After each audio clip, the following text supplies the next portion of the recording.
So on the dash we've mounted the bracket, we've put cabling through and through a gland. That will have to be modified a bit later when I put the network in. So the Raymarine Axiom unit just slots into the bracket, tighten that up, and there we are. So power on, just a slight swipe. There we go.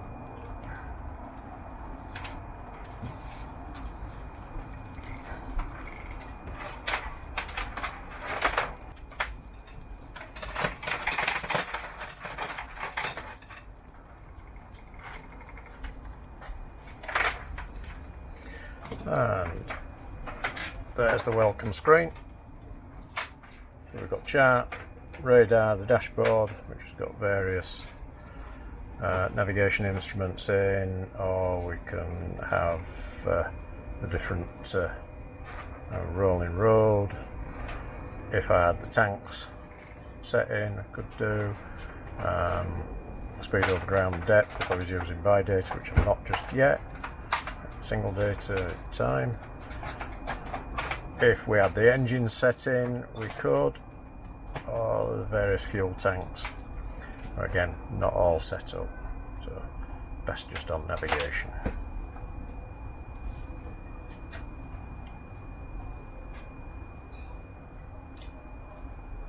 And it's found our position, so that's all ready to go. Okay, so where are we now?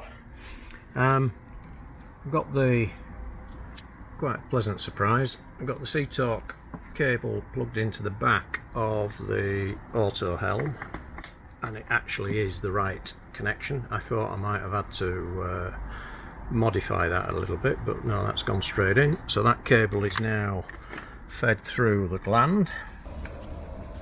And it isn't the network point that I thought it was on the back of the Raymarine. It actually goes into the, even more confusing, into the NEMA 2000 socket.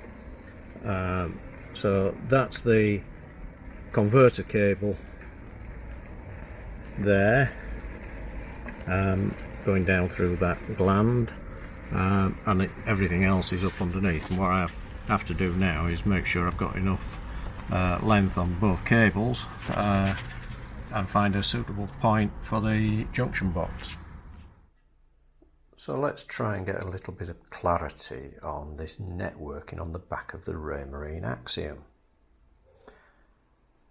On ours, this connection doesn't exist.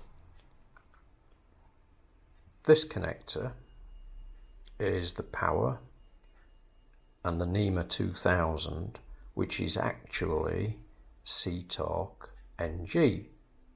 So NEMA 2000 and C-Torque NG are effectively the same. The difference is Raymarine have a slightly different connector. And this one, which is labelled network, is C-Torque HS, which I would guess is more to do with high-speed communications. We've got radar and various other devices, FLIR cameras, etc., which only use that port. So everything we're working on goes through this port, which is labelled NEMA 2000, but confusingly is converted to C-Torque NG.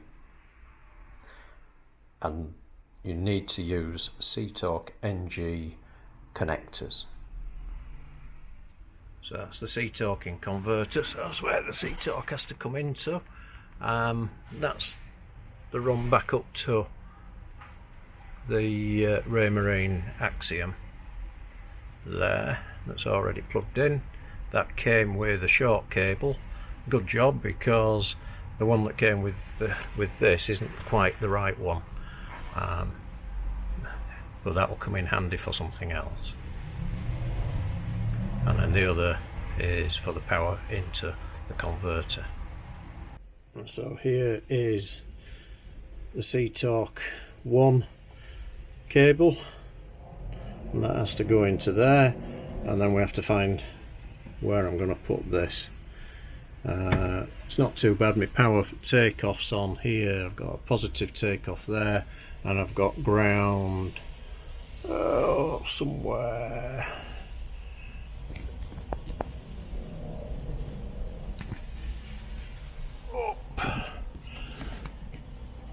up in this direction somewhere. Can't see it with the camera, but it's up there somewhere, hiding. Okay, so I found a position to fit the connector, the converter. So that's up here. We've got the line running to the Axiom in position.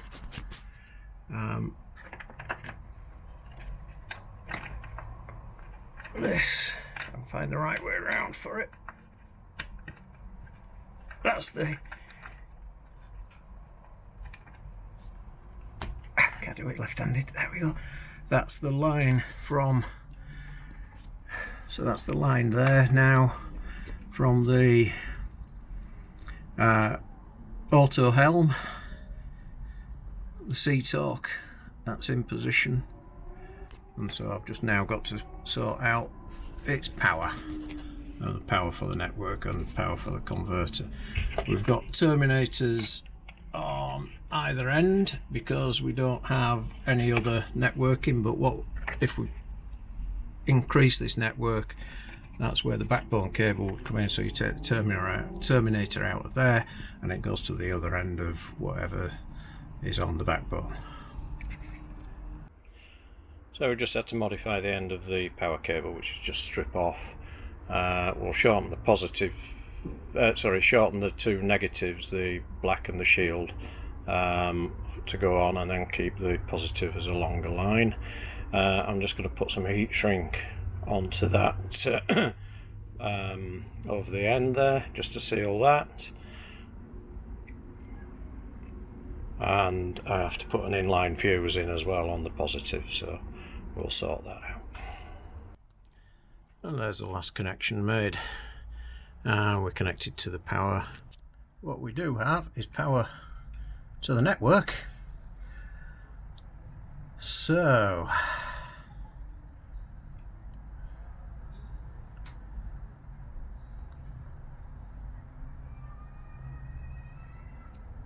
and that's just flashing steadily.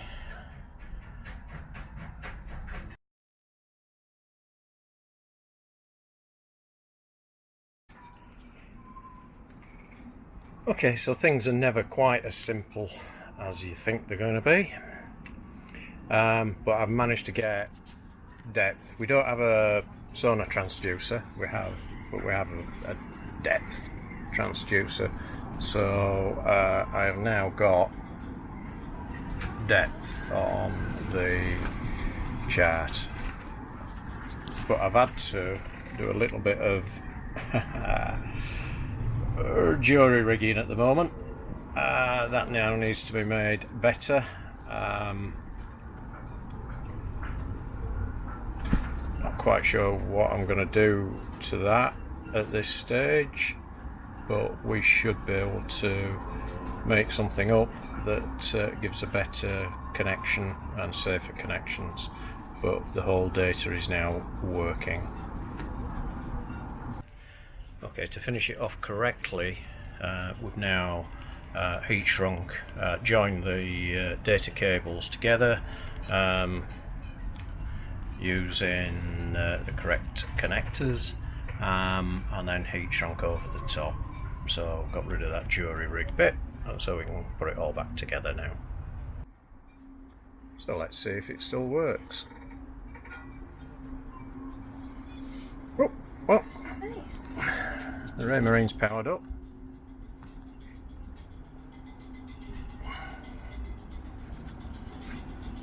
Let's wait for that to boot.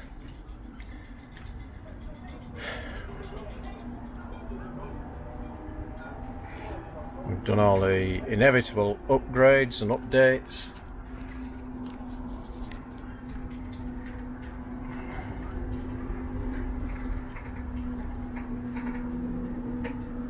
Waiting for radar fix. Just checking settings, network,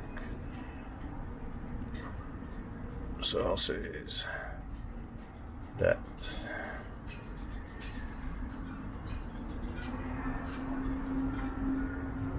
Yep, we've got through the sea talking converter. See where we are with speed through water.